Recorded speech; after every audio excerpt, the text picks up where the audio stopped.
everyone. This is Kathy Mason from MasonWorks Marketing here on Conscious Business Zone with my friend Grace Lynn and a new friend, Michelle Marie. Hi, guys. Hi. Hi, Kathy. So look at what I found. Oh, my gosh. So Grace sent me this T-shirt, and don't look up close because it's got some spots on it. It's white. So, but anyway, so we're going to talk a little bit about how we met, Grace, and we got to both be a part of Co-Creators Convergence in person. I've been involved with it, I guess, 8 years now or more, and right away it was like playtime. It was all these incredible beings that Noelle and Bob put together that they recognized when they went to 49 states all over showing Barbara Marx Hubbard's film for the birth of 2012. So we're talking about more than 10 years. And what happened is they met people that were so brilliant lights and brilliant hearts, and really the new leaders, the new luminaries, I guess you could call it, that model how we all can be superhuman luminaries. And so Grace, why don't we start there? What you and Michelle met because of Barbara Marx Hubbard. Mm-hmm. And Michelle, I don't think you got to go to, I don't remember you being at CCC with us, but you were there, I'm sure, in your heart. I was definitely there in my heart, but the dates never worked according to, my life. Yeah. So one day. No, that's okay. Well, everything's changed after COVID, but what we want everyone to know is that this melting pot, it's almost like a heart think tank that was created around Barbara Marx Hubbard, where we would consciously say, we're going into the field now and really, and work to see what wanted to emerge without judgment, without a paradigm of what it should look like, and just let it go. So why don't we start there? Grace and Michelle, how did you meet, and what caused the instantaneous sisterhood recognition when you met? Michelle, you can go. You see it. Yeah. Okay. Well, Grace and I met at it was at a Barbara Marx Hubbard gathering. And it was the New Eyes, New Vision, I think is what it was called. I can't exactly remember. But that was in 2017, and we met there, and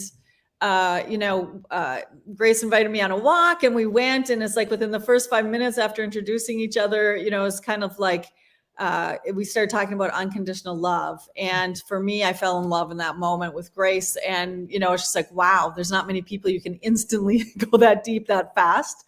But then she was swept away because of a family emergency. And I thought, we didn't even exchange information or anything.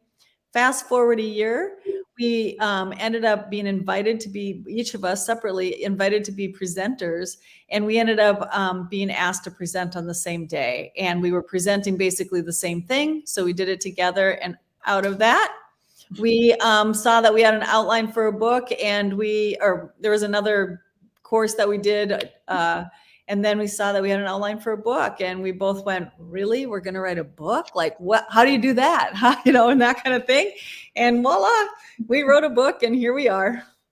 And it's been amazing. It just is such a gift. And like you were talking about, really allowing that open space that we were all introduced to through Barbara Marx Hubbard. And that's what really, how this book came about. We just came together and allowed each time we got together. In that field of love, letting it emerge and evolve. Even Personal Art Power, the title of the book got downloaded in that field. Well, so you must have been destined. I know that the first time I went to CCC, they had some, pairing process. And I'm sitting there and I don't know anybody. I'm there with my old boyfriend. Otherwise, I barely know Noelle and Bob. And there's a moving around in chairs because they say you can't work with someone you already know. And the next thing I know, Darlis Mays is sitting right in front of me. And we did this process and we both burst out crying. It was this recognition of us as soul family. And we've stayed friends ever since, but it was palpable. That's what I have to say is that, and that's what I really feel your book, if you get in the zone with it, it's like a accelerator, an activator.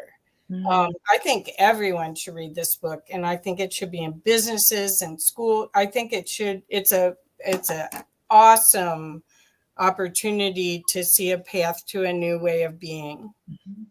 Oh, thank you for that. Wow, that's beautiful. Yeah. Well, Thank you, Kathy. So Grace, you just said you barely talked just then. I'm going to make you talk more. So you take these classes and you start to get fired up about seeing this new way of being accessible to more people, because you can feel the energy's changing. People are waking up. People are being more open. They see that what we have is broken, basically. But they don't want to complain about it anymore. They want to do something about it. So how did that motivate you, or is that part of all of this process?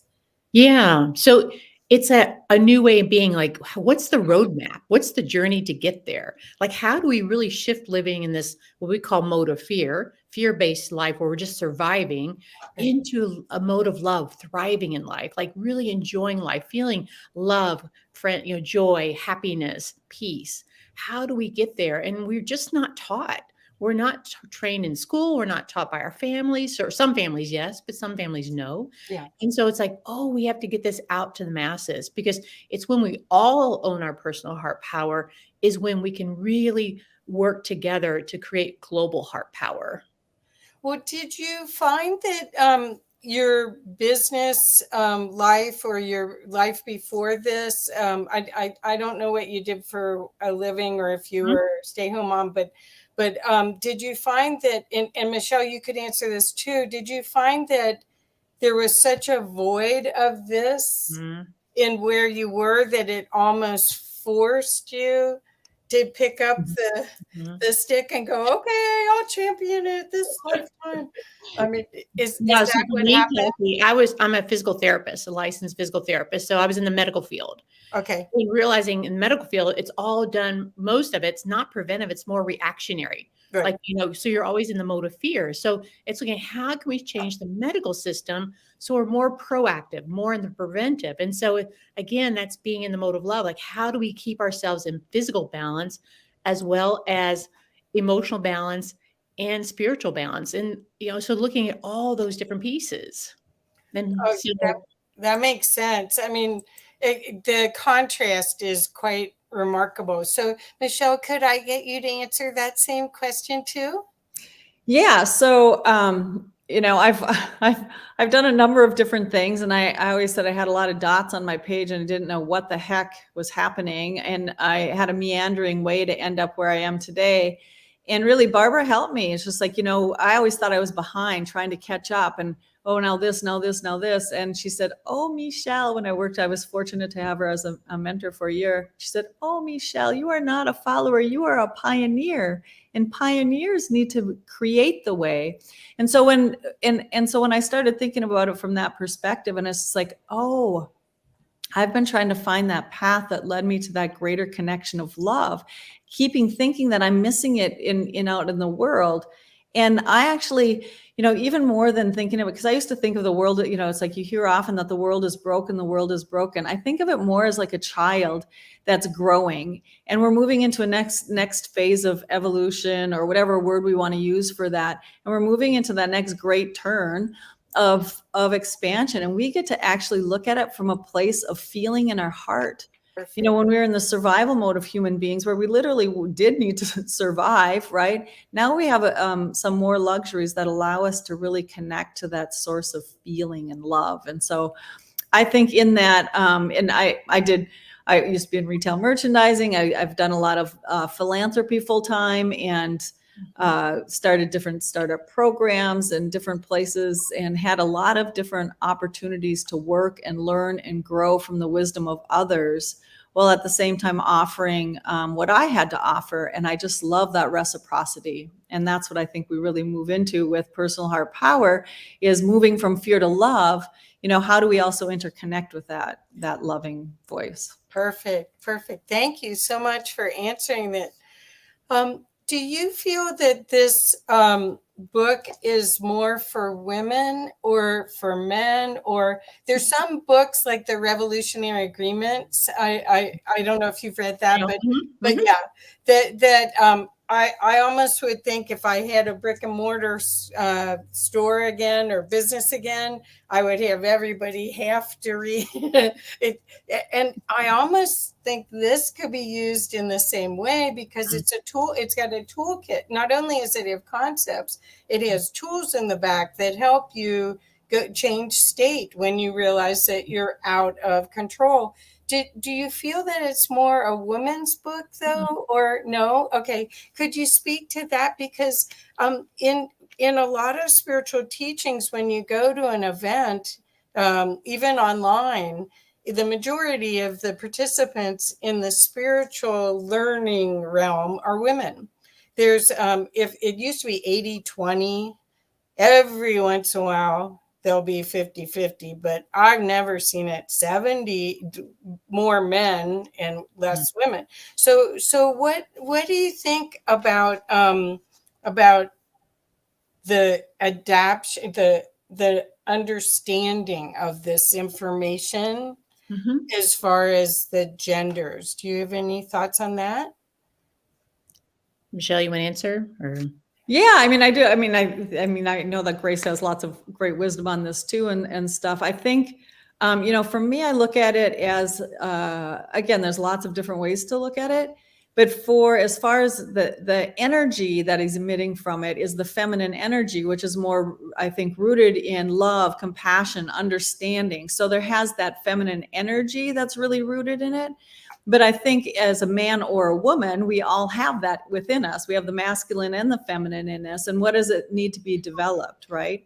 And I think as women, many of us are more indoctrined to be brave to look at the heart, because it's more easily accessible to us. Not to say that men aren't. They're very loving, kind, caring men who move our world forward in really beautiful ways.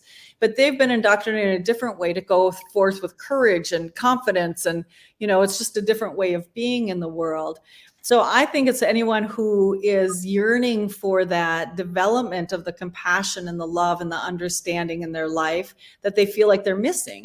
And I think that still is primarily women who look at that probably more than men, but it is shifting and it is changing. And there is a lot more curiosity with men than I've ever seen. So it's beautiful. I love it. Yeah, I agree. I think that, I think this is available to anyone. I just thought that, and even I think probably when you went to Barbara Marx Hubbard's classes in person, that there was more women than Always, you know, there really always is.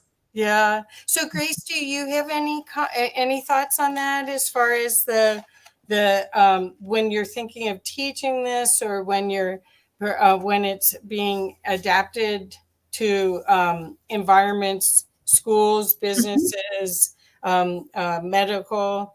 Do you see any gender thing with it? Well, I don't. I think everyone. It wasn't written for one specific gender or not. Okay. But it's again that the qualities of femininity, you know, so that feminine qualities are more heart based. And so, how do we get in touch with that in a healthy way? How do we experience compassion, love, joy, and peace, and feel that in the heart and sense it in the heart? So, I think it's for everyone. But it's that willingness, and it takes courage to go into our hearts to feel the feelings and to sense what feelings are we feeling right now and to honor their feelings. And I think our culture does a disservice to men by shutting that down early on. Yes. Boys aren't told to cry, boys aren't told to feel. And so they lose that ability to reconnect with the heart, to sense the feelings that are in their heart without judgment, with awareness and curiosity. That's perfect. Perfect. And I can see that the opportunity right now is to be in this space, but as you put, it's power.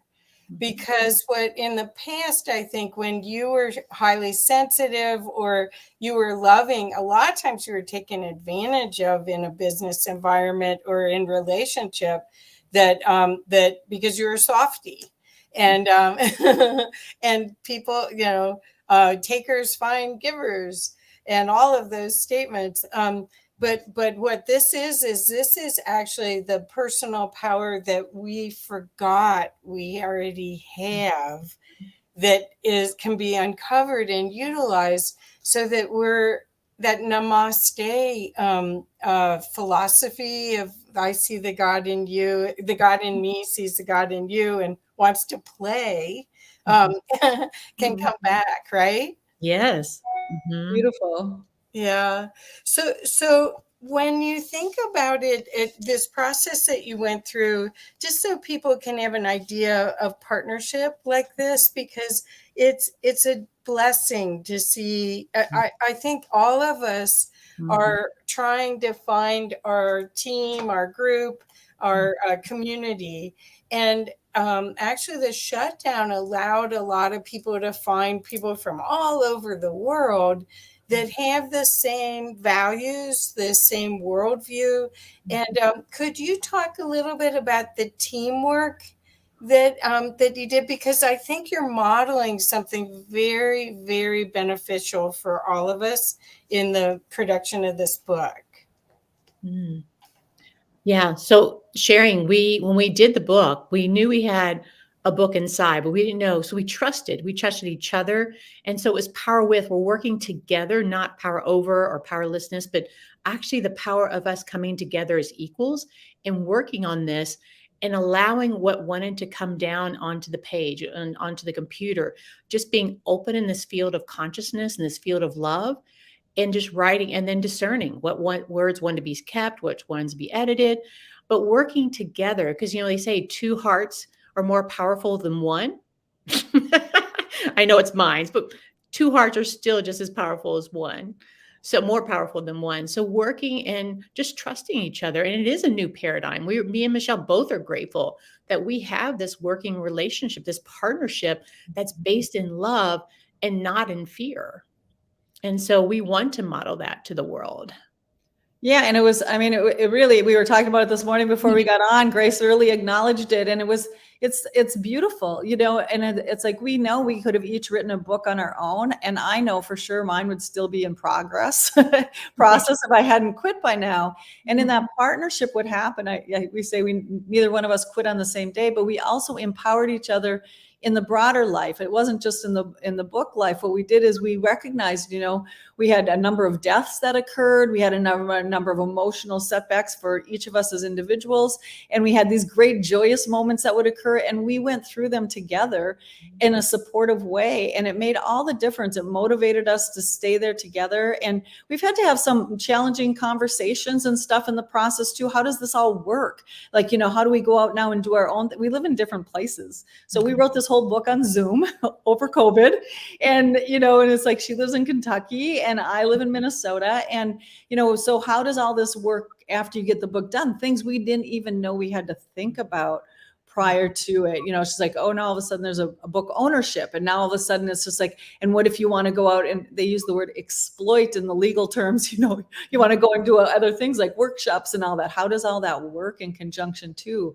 So for us, we really do feel like we feel so gifted that we had an opportunity to learn a new model together and how to communicate in a way that's so safe through difficult things. I mean, it's fun when we're playful and like this, woohoo, this is great and easy. But in those more challenging moments, for for us, we each lost parents, and Grace lost a sister, and to say, I can't write today, like I have nothing to give you today, nothing. And for the other person to not get upset and frustrated. I mean, so of course there's a disappointment because we were trying to stay on deadlines, but also like to have that compassion for each other. It was really, it's such a gift. And if the world could operate this way, wow. Well, I think the indigenous have talked about circle, and I've been a guest a couple of times in a grandmother's circle, that there's people from all over the world of all different original tribes. So there's German ones, and it doesn't have to be just American Indians. So there's all sorts of these people that have a philosophy of working in circle, and you did a circle of two, but I think circle is part of our new paradigm of working together. And what it is about quieting those thoughts or fears and projections of biases that you had before to keep you safe. So in the workplace, you might have had to, girls don't cry, because we had to take roles on of more masculine roles, really, to succeed, especially as a small business owner. That's just the way it is. But when you let it all go and don't make anything that someone says or does mean anything, it just is, and then try to have compassion as the journey unfolds, then everyone heals. It's a win-win-win-win, correct? Yeah. Yes. Yeah. And I think it's, and even in talking in that, again, we have evolved as human beings for whatever reasons. Whoever had the courage or the voice or the power, whatever we want to say, at any given time allows to create the primary paradigm of a culture. And there's enough of us now who are saying we would like to do something different, and we're action oriented. We're not just carrying it inside of us, or we're not just irritated and can't figure it out. We're actually doing the effort. And I think that means that there's enough of us who are willing to, and the universe is saying, okay, I'm going to show you more. I'm going to show you another way that you can do this. And I'm actually going to give you opportunities to practice. Perfect. And because I think that's what happens. The universe doesn't need us at all, right? The universe doesn't need us. We need the universe to help support and guide us to understand what is our purpose and why are we here? And do we have the courage and the love to move forward with that? Perfect. So Grace, do you want to add anything to that? No, that sounds good. Yeah. I mean, it's the practice. It's just keep practicing and putting it, sharing in a circle, because the circle means everyone has equal power in the circle. And so you're working together for the common intention or a common purpose. And so that helps motivate. So I have a question about self-love, because a lot of this is determined on how much love you can have for yourself, because everything comes out of that perspective. How did you guys figure that part out? Because that is, I think, part of the shift that we're going through right now, where we got during the beginning of the lockdown, we got fear of death from this invisible enemy. And so we had to kind of look, am I ready to go, or what's left undone, and all of those things. And then really, because I don't know about you guys, but I was by myself a lot during it with 2 cats, thank goodness. But you really have to look at yourself about what's mine to do. What is mine to do? What makes my heart sing? How do I show up authentically? All of those things, which means you have to love yourself. So I'll go back to that question. Any takers on that? Well, I love this one because in our book we do a self-love chapter, and we found, it's like in talking to different people, it's just like self-love was, people would kind of recoil a little bit, it was uncomfortable for them. So I went in and looked up I like looking up the etymology and studying words or stuff, and I found out that and it was really interesting to us that self-love actually was considered narcissistic. So, and if you think about that, if that's where it originally came from, and certainly it's shifted now, the power of self-love that we talk is from a loving foundation, and that it's, compassion, understanding, not just for ourselves, but love of others. But if you think of that word and that languaging to have the original place of it as in narcissism, that means it has a little bit of that. It's in its DNA still. So it's just like, oh, how do we get comfortable with, like, words evolve too, they have their own energy and their own life. And it's just like, how do we, it's not self-love from the narcissistic, which would be a fear-based self-love. That's a narcissistic one. But a love-based self-love is about having that compassion and that understanding that we might offer to other people freely, to also offer to ourselves graciously. Perfect. So Grace, do you have anything you'd like to say? No, because self-love, I mean, that's the key shift into personal heart power. When I can love myself, even if I make a bazillion mistakes, I can still love myself unconditionally. That my love is not based on what I do or don't do, but it's based on just because I'm connected to the source of unconditional love, whatever you call that. It doesn't matter, but it's that, oh, I'm lovable no matter what, because then that allows you to expand in that mode of love and then be able to share with others unconditional love, because you feel it and you're connected to it. It's easier to share that way. So that's why it's so powerful.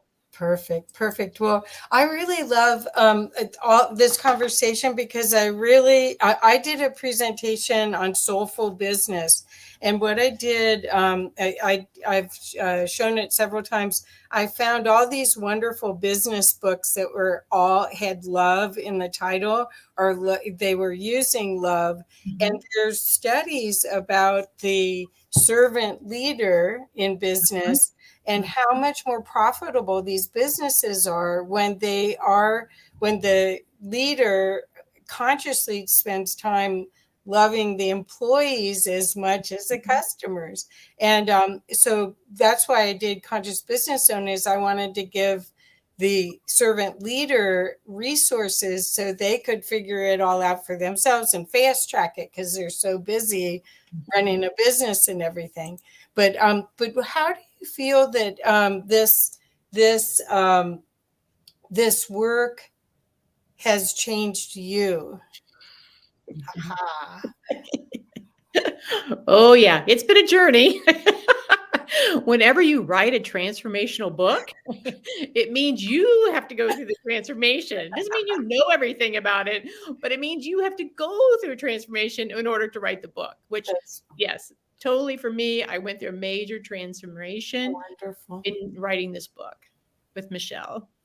Yeah. And the same for me, I mean, it's beautiful. Cause again, I mean, even in the beginning when Grace and I was like, we both felt like we're going to write a transformational book. Like I don't feel like I'm qualified. Do you feel like you're qualified? No, I don't feel, but we felt, really moved to do it.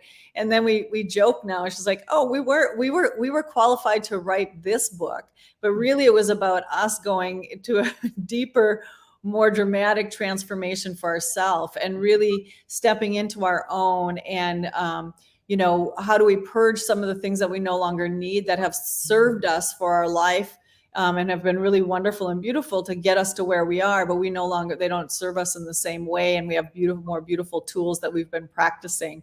But yeah, no doubt we have learned a lot. And what I really have grown to love about this book is that it's this framework. It's a framework for understanding who you are at any given time in your life. And so when we first started with this framework in writing the book, and when we came up with the framework, we were both in very different places than we are now.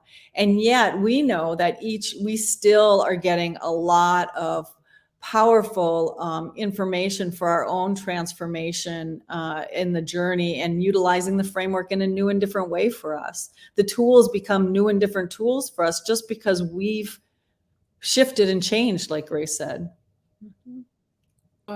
That makes total sense, that every level of clearing that you do of the programs that we all got to have, because our parents tried to keep us safe. They didn't realize that it was all a construct that really wasn't creative, co-creating with the universe.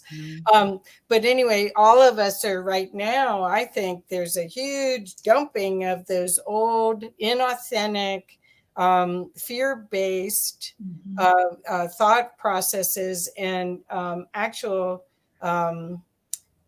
interpersonal relationship tools that it's when you can just show up and say, let's have fun, let's be 4-year-olds or whatever, and still get the job done. And it actually has more loving, conscious energy and a higher vibration to it than the other, the adult version. Yeah, adulting's overrated. I agree.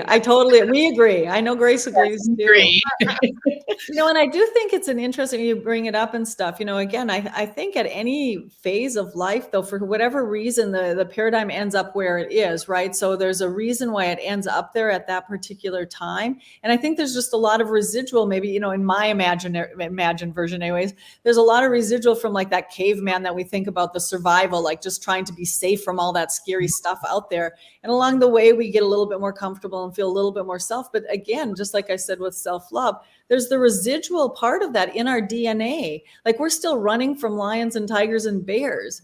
And most of us don't have to run from, in America, we aren't running from lions and tigers and bears, but we have a different kind of lions and tigers and bears, right? So they're emotional ones, and it's rooted in fear. And so how do we, shift? And when you get that consciousness that you talked about in that, in the beginning slides that you showed and stuff, like when we raise it to the consciousness, all of a sudden it's like, wow, I think there's a bear chasing me, but what is it really? I'm afraid I'm going to lose my job. Yeah. That's the bear that's chasing me today. So let's unpack that. Why am I afraid I'm going to lose my job? Because somebody did last week. 3 people lost their job last week. Well, is that real? Is fear? So how is fear your informant versus your crippler? Right. Well, unless you identify those, you cause that to happen because you're fueling the unwanted outcome with your energy.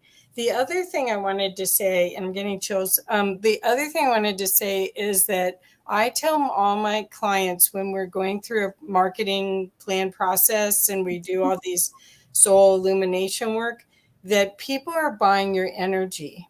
And so the more that you're aligned to who you really are, the fractal of source, more of it's in and more of your light that's here, that's what people are attracted to and want more of. It isn't necessarily the projects or the outcomes. It's how people, that what someone said, people don't remember what you said, but they remember how you made them feel.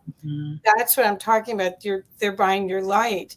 And what this book allows you to do is hold more of your own light, which is needed in the darkness here. I mean, why else did we come here during this time? Really? That's so powerful. I'm just being like, I'm getting shivers up my spine because when I'm thinking of that, there's that, you said the authenticity piece of it. And in my experience anyway, and I know I've had this conversation with others, is that we've been taught to hold our light, to not shine it quite so bright. It's just like, pray in private, sing in private, do all these beautiful, wonderful, playful things in private, but yet we can be bold and beautiful and anger out in public. And what's the authentic energy that's coming is what people are attracted to.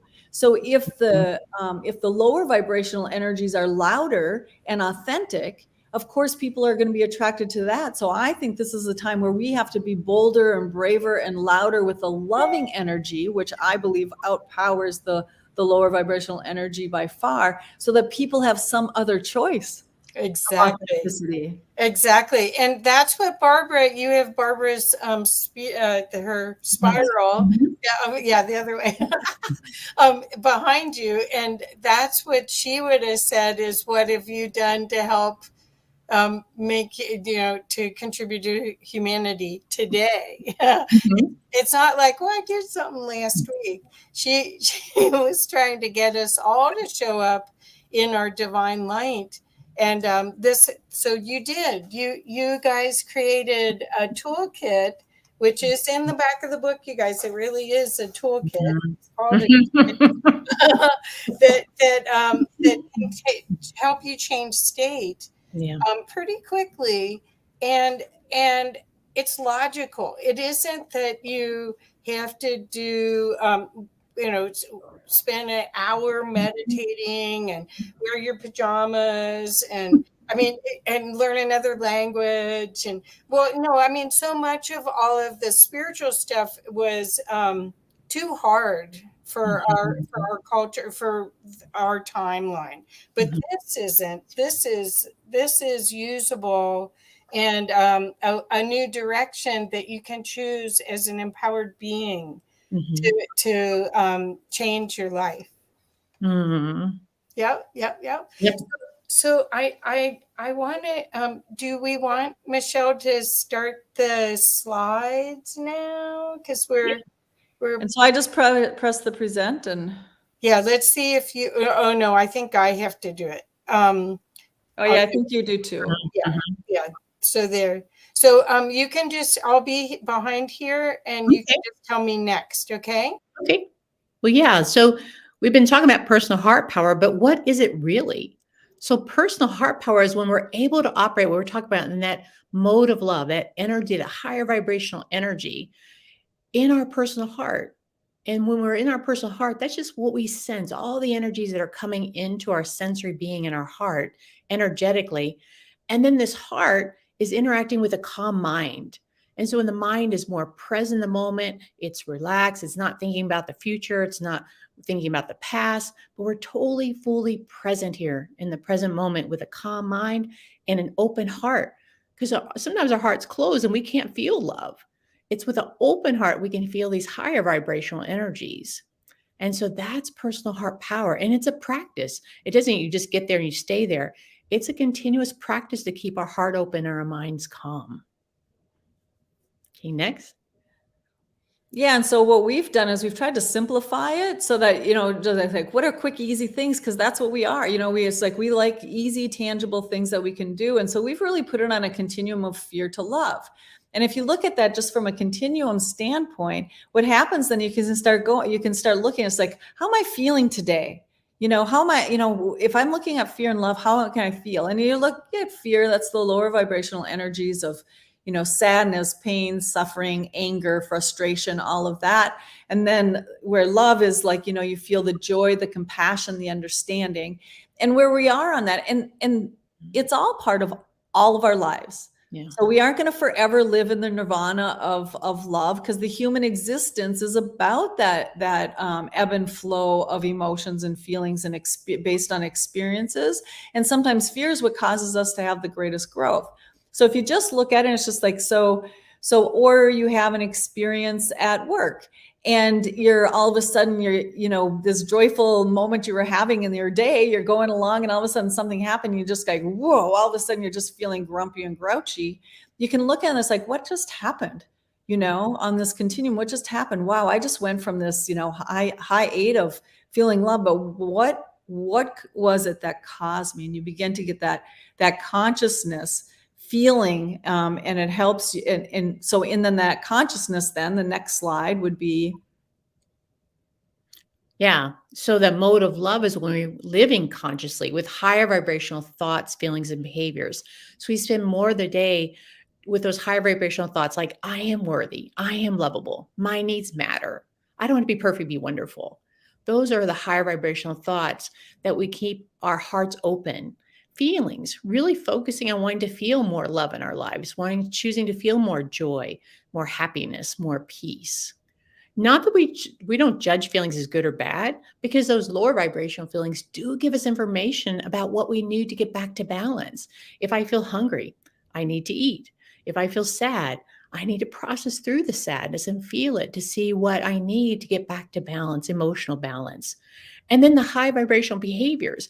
Each day, if we make a practice of high vibrational behaviors, it will keep us in balance and keep us our hearts open in the mode of love. Because when we're in survival, fight, flight, or freeze mode, we're just doing fight, flight, or freeze, limited choices. And so it's that behaviors that help hold this our hearts in the mode of love and high vibration. Yeah. And so it's in the awareness, it's like when you begin to develop the awareness of where you are at any given time is when you can begin to shift your relationship to love, and have a greater understanding of the relationship of love and fear. And so we talk about it as unconditional love, where it's just like, in spite of all these, again, we're so programmed to judge ourselves or others, just like how we're falling short. Instead, in those moments, it's like Grace said, I'm not there yet. I haven't been there yet. And we can love ourselves in the not there yet, or there's still room for improvement. I haven't developed the skill enough yet, and so when we are able to do that with our thoughts, feelings, and behaviors, we start bringing it to more consciousness and more awareness. We begin to recognize how it's affecting our life, and wherever we are is fine and beautiful. It's the life and journey that we're meant to have. But when you have awareness, you get to start leading your life instead of life just leading you. And it seems like such a subtle difference, for that, but it's profound when you start going, well, if I do this, will this make me feel the way or think the way or be the way that I would like it to be? And it just shifts that. And it allows you to make your choices in a different way. And what it really does with the awareness and the consciousness, that's when you begin to connect with your personal heart power. And wherever your power is, some of us, we were all born different. We've all had a different journey. And that's the beautiful, unique human journey we're meant to have for us. So wherever we are in this moment is perfect for us in this moment. And when we get awareness, we get to decide, am I good where I am? This is feeling really good. I think I'm just going to keep going along. Or, it's just like, or is it like, what? I don't like feeling this anymore. This doesn't feel good to me anymore. And that's such a simplistic way of looking at it. But then you start, dividing your life up and you start looking, because there might be areas that are beautiful. Your family life is great and wonderful and beautiful, but at work, you're really struggling. Your job has never worked very well for you. What can you do then? How do you make steps to move it in that place where you can get joy? It's about having that sense of joy, even in the challenging situations, even when life is difficult. Because we're going to have those difficult things. But that awareness is incredibly powerful for personal heart power, and it allows you to move into that, just really having that ability to make change. And so next slide. Yeah. And so it's that shift in, life is happening for me, not to me. And so with that awareness, the next thing is choices. Like, if I have more awareness in the present moment, then I can make choices that will keep me in the mode of love or get me back into the mode of love. And so we're in the mode of love. We have more choices, more awareness. When we're in the mode of fear, it's usually a fight, flight, or freeze choice we have. We have very limited choices. So it's looking at, if I'm in the mode of love, I can expand my choices to more higher vibrational behaviors, focusing on more higher vibrational thoughts, which brings about more higher vibrational feelings. So the power of our choices we make daily in our lives, it matters. Yeah. And so, and the benefits of a love-focused life is we do feel the more joy, right? And in here, we're showing all the happy, glorious, joyful moments and stuff. But there's also in the benefits of a love-focused life and some of those moments that happen in the lower vibrational things, like Grace and I were talking about earlier. We had, I can't remember, it was 3 or 4 deaths that happened in the process of us writing our book.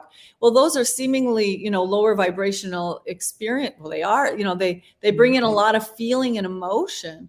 But when you do it from a love-focused place and you have your mode of operation as being love, you can also see the beauty in that. your ability to love through that, the ability to be able to support one another. So it's just like, I think so often in our culture, we get these images, much like we're putting here even, and this really this is an internal feeling that you're going to have with a love focused life. It's, this is showing the external benefits of it, but there's an internal feeling that happens even in those challenging moments. As my dad died, my family gathered and we were sad, very sad. And we were also very loving. And what I am holding on to from it is that loving experience that we shared and bonded with as a family in there. That was really beautiful. And so I think it's wherever we are, it's just messaging. Grace said that early, everything's information for us. It's information for us that we get to do something with. And when we have that conscious awareness, we get to reap more of the benefits of it, because often we miss the beauty. If we're living in a fear-focused life, we're missing the beauty that's also there for us. Mm-hmm. And so we have a heart hug tool. So this is just one of the many tools. There's 30 tools in the book, but this is just one simple one. And the heart hug tool is just reconnecting with yourself. It's an easy thing to reconnect yourself in a loving way. So you just close your eyes and you can place your hands on your shoulders or on your heart. And you just take a deep breath in. Imagine breathing into your heart. So a slow, deep breath into your heart. Feeling expand and then slowly releasing the breath.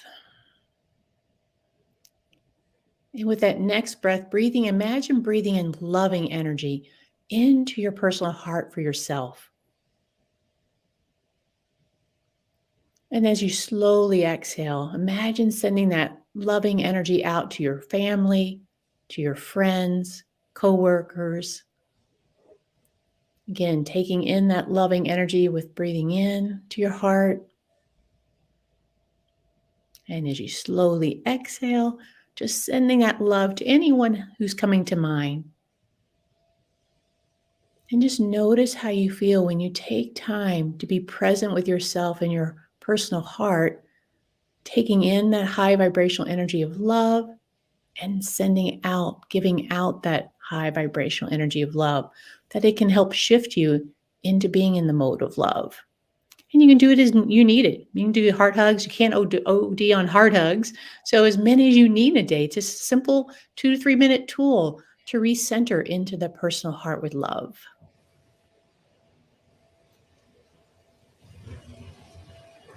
Yeah, and so this last slide is just where you can get our book at personalheartpower.com, and most bookstores can order them in now, will order them in now for you. So you can go to your favorite independent bookstore, and of course Barnes and Noble and Amazon also have that available. And we're really grateful that we've had this opportunity and we're gifted the opportunity of writing this book. And just really, we say, I wish I would have had this framework when we were taking our circuitous journeys to get to this particular destination. It's just having some sort of framework. I think we're programmed in our country to have like more of a linear framework. And we've tried to make one that there is some linear in it because of that, but it really is about how do we go full circle for our life. Mm-hmm. Yes, this is perfect. And my cat likes this energy too. What I'm thinking is that people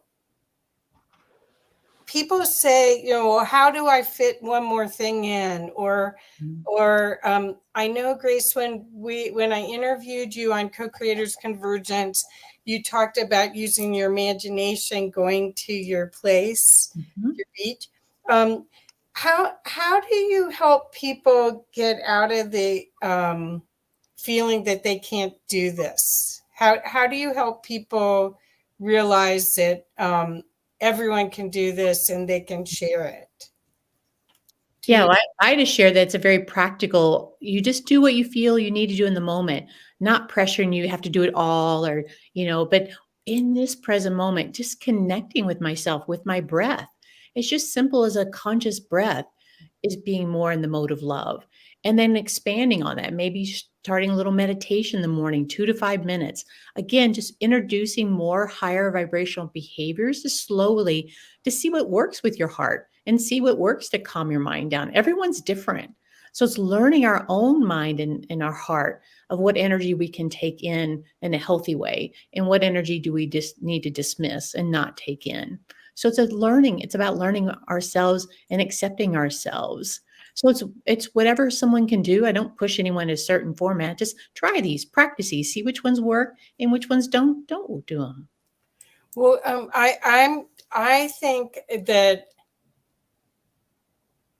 this is a gift you give yourself, but you have to. Someone introduces you to it, and what I find is you've made it easy to do. This isn't, as I said, taking an 11-week course, although it could be. I mean, you could make a course out of it easily. But I don't know, Michelle, do you have anything else? Because have you heard any excuses? See, Kat.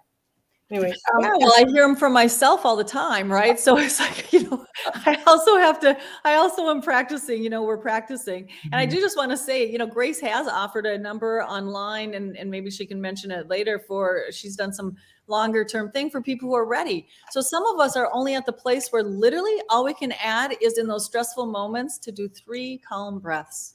Like we all have time for 3 calm breaths. And when we say 3 calm, it's like really breathe into the count of 6, hold, and breathe out for the count of 6. Do that 3 times. It shifts your energy. It really does. I have yet to meet someone who I've shared that tool with who has not oh, wow. So breathe, breathe, breathe. You can hear my voice. Breathe, breathe, breathe in a stressful moment. And that in itself may be the first initial thing that you do. And then maybe you move to something where it's just like now in that breath, you recognize you have some self-deprecating thoughts going through your head. Well, when you get that awareness, have one mantra, one thing. So mine for my business that I have is Love Voice Rising. And it's like, I am love, I am loved, I am love voice rising. So I say that to myself and it shifts where I am. And so you just start adding. There's other people out there from the get-go. They are ready. Like, I've got an hour every day. I'm going to sit down. I can meditate for 15 minutes. I can do my diligence in the work. I can read the book. And they're in a different place. They have a different personality. They have a different need. And so that works for them. And this book, I think, works for wherever you're at. Right. It's beautiful to do 1 chapter at a time or 1 page at a time, Yeah. Well, that's what I think. This is one of those books, like I mentioned, the Revolutionary Agreements, where you could read it every year. And you would be at a different spot and a different understanding and a more enriched, you would get some more nuggets out of it each time. That's why I was thinking it should be in organizations, nonprofits, all sorts of organizations where this could be in people's toolkits, where ego runs rampant. Yeah.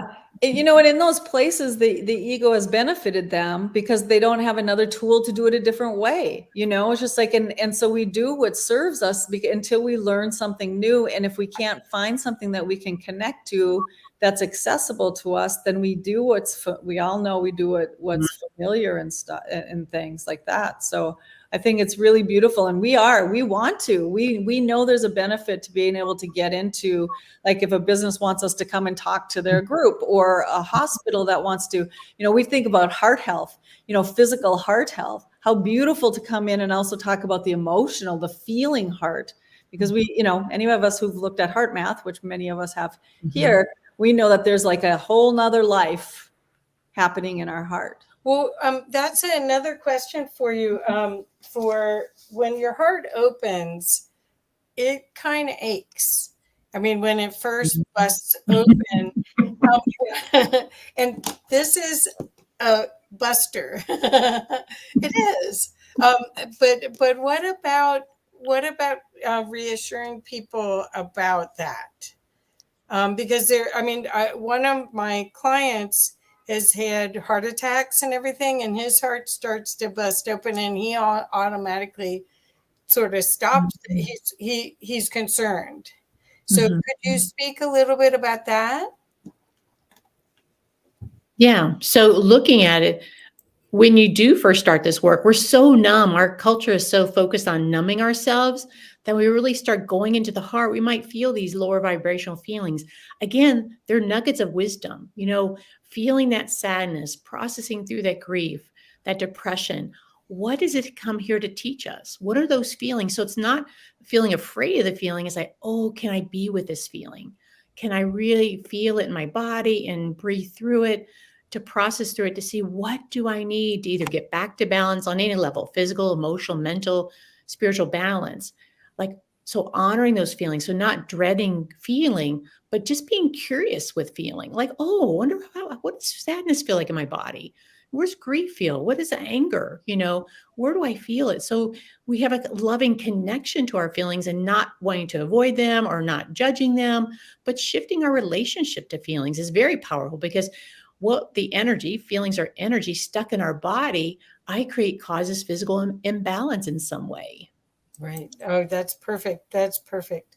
Yeah, and building on that, if I can, it's just like, and it's ignoring our feelings that come into us. When we ignore them, if you really think about it, it's like, imagine ignoring a friend who's coming to give you some words of wisdom to help you in a particular situation. Or we've all been ignored when we've had things to share that would be valuable and really make it easier for someone else. Well, that's what feelings are doing for us. It's giving us information. It says, look, I need a little tender loving care here. And if you ignore me, I get bigger and bigger. And then pretty soon I scream in really bold ways, be it a heart attack or depression or anxiety. But if we can bite it off when we first feel it, and we begin to have tools and practices to do that, all of a sudden we're like going, oh, you're just a friend who's coming to give me valid information that could be beneficial for me. Perfect. I get to choose what I do with it. Perfect. Yeah, that's triggers are our friends, even though we don't know it. And whatever we resist persists. Mhm. So that's another part of this, which sounds trite, but it's really true. I love, Michelle, that you're almost calling those feelings a friend that's come to visit and come to reveal something for you. And but I do think that this time period, this is my own thought process. I didn't read this anywhere. I don't know where I got it, but I think that people are going to get more and more empathic with this energy, with the light coming from this great central sun. We're in the photonic belt now in the Milky Way, and our whole solar system is upgrading with more light. And what that's going to enable us to do is have our superpowers, which, come on, you guys, that's what we came here to experience. And this is the time to do it. And I do believe that this is part of the path to your superpowers, don't you? Oh, yeah. Mhm. Yeah, I mean, we found that it's, I mean, honestly, if you could, I mean, it would be really beautiful if we could go back and see Grace and I 3 years ago. If we could have the same conversation 3 years ago and then have it today. We were different people then. We both recognize that growth in ourselves and in each other. And honestly, there are little incremental changes along the way. It wasn't like all of a sudden I had to be a different person. What it's allowed us to do is be more authentic ourselves, and we aren't carrying the burden of like, what should I be? Who am I supposed to be? And it's like, and we're not doing dramatically different things in our lives, but we're feeling dramatically different in our lives. That's what I'm talking about with the energy. Is that once you start clearing and cleaning and clearing and cleaning off, even the Ho'oponopono prayer, where you forgive yourself basically for all of these stinking thinking, and and get a chance to just say, okay, that was then, and every morning wake up and be able to be a new being. A new positive being in the world. And I thank you so much for this. This is really a tool that I hope everyone will pick up. We've got ways for you to go and get your copy, and we'll make sure that all the links are in all of the different places that this is online, so people can get their book. Is there anything that you'd like to add as a closing? I would like to say thank you, everyone out there who is being a love and light beacon out the world. We need them right now. So have the courage to stand in love, to be this beautiful love and light beacon for others, for yourself, as well as for other people. Beautiful. Yeah. And I say thank you too. Thank you to you too, Kathy, for having us on here. And in those moments when you're not feeling particularly loving, you are still lovable. You know, we need to be there for each other in our lower vibrational energies and stuff too. And that's what it's all about. It's that flow, that beautiful flow of love, because love is present in all of it. Wonderful. Yeah. Thank you, Kathy. Sure. My pleasure. Oh, I'm having fun. Are you kidding? And thank you so much. I cherish this. I really think that this is a tool that no matter where you are on your journey of awakening, this is a tool that could help everyone. And it's logical enough that the left brain people, the scientific left brain people will get it. And then it's open-hearted enough that it'll still entertain and be a benefit to the right brain people. Thank you. Yeah. So one more thing, do we want to make sure people know how to get a hold of you so they can learn more? Oh, and Sugarbee's here, and Make a Pathway Louise is here. Beautiful conversation. So anyway, I want to make sure that people have a way to get a hold of you. Well, personalheartpower.com is probably the easiest way based on today. And then it connects both. That site will also connect an opportunity to connect to Grace's site individually, and my site individually as well. So that's probably the easiest way. Okay. Okay. So I'll make sure that I include that in all the comments and everything on all the sites. But thank you so much. I really want to put my heart energy into this production and see and cheer you on as you get it out in the world, because this is a big part of our shift. It is. Thank you. And and Grace and I are really open, because this is a new thing, like getting the book out there and stuff too. She's like, we know it has a life of its own, and we're open to ideas of doing it differently, because we're in a phase of doing it differently, right? Yeah. So we love this process of experimentation and discovery. Yep. And I'm calling that play. Yeah. Because if you go in and you assume the best case scenario with all of it, another cat. You assume the best case scenario, no matter what we're doing, even things that are new and a little would be normally scary. The observer effect works. It does. Yeah. Okay. Well, I'm sorry we have to sign off. We'll have to do this again. Yeah. Thank you so much. With love. Thank you. Lots of love. Bye. Thank you, everyone. Thank you, everyone. Thank you.